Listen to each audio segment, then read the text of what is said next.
Arestado ang isang babae na kabilang sa listahan ng street-level individual on illegal drugs sa isinagawang bypass operation ng mga operatiba ng Station Drug Enforcement Unit ng Taguig City Police sa Amarillo Street, Barangay Rizal, Taguig City na dating sakop ng Makati. Kinilala ni Police Captain Dennis Frivaldo, hepe ng Station Drug Enforcement Unit, ang naarestong suspek na si alias Brenda, 46 anyos, at residente sa nasabing lugar.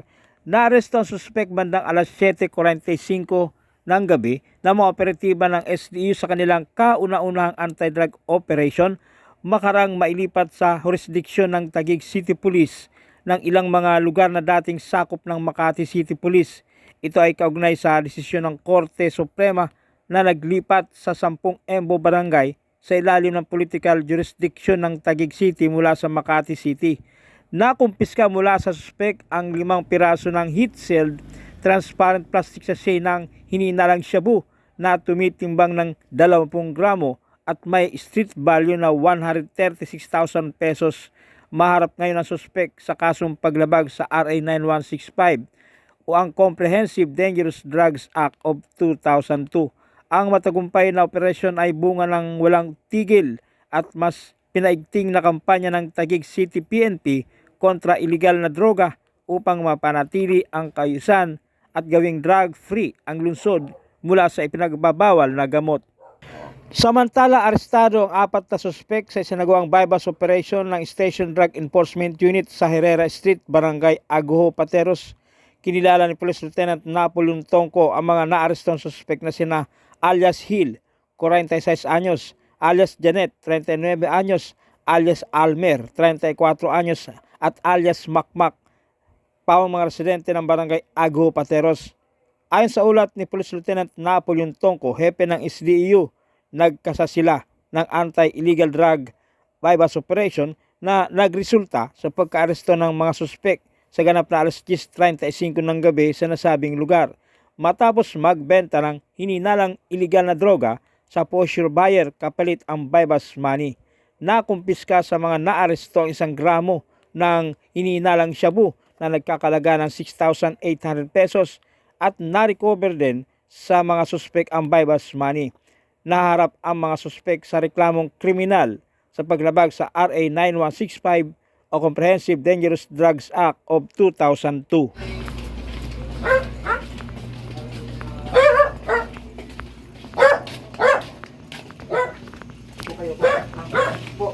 Wala dito, wala na.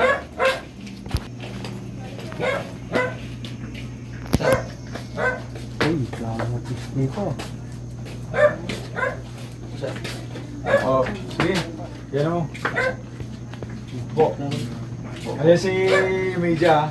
Saka andito si Gawad. 3 kagawad natin dito. Andito ngayon. Wala na dyan? Sige. Gusto mo?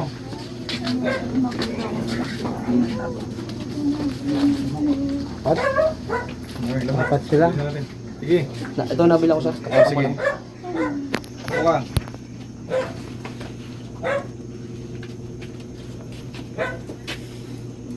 Oh, Almer, kayo nga naman.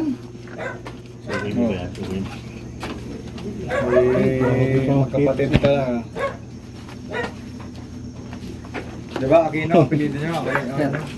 Sige, ano mo para hindi mag... Tama kini dating kaya auto ngayon. Sa Ninoy Aquino. Kapatid ko Blokyo. Sa chinilas ko yan. Oh. Si papa mo. Eh, doon sa chinelas, mahulog ha? Hmm.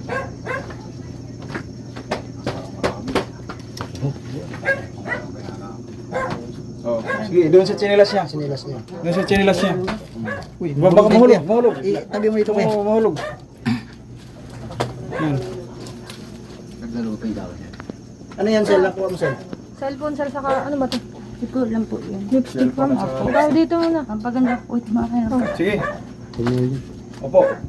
Kaya isang oras na. Ano mo na?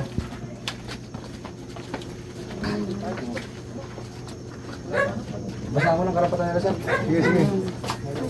Sige, basahan mo ng karapatan. Oh. Makinig. Makinig. Oo. Kayo ay aking inaaresto sa salang paglaban sa Republic Act 9165, ha?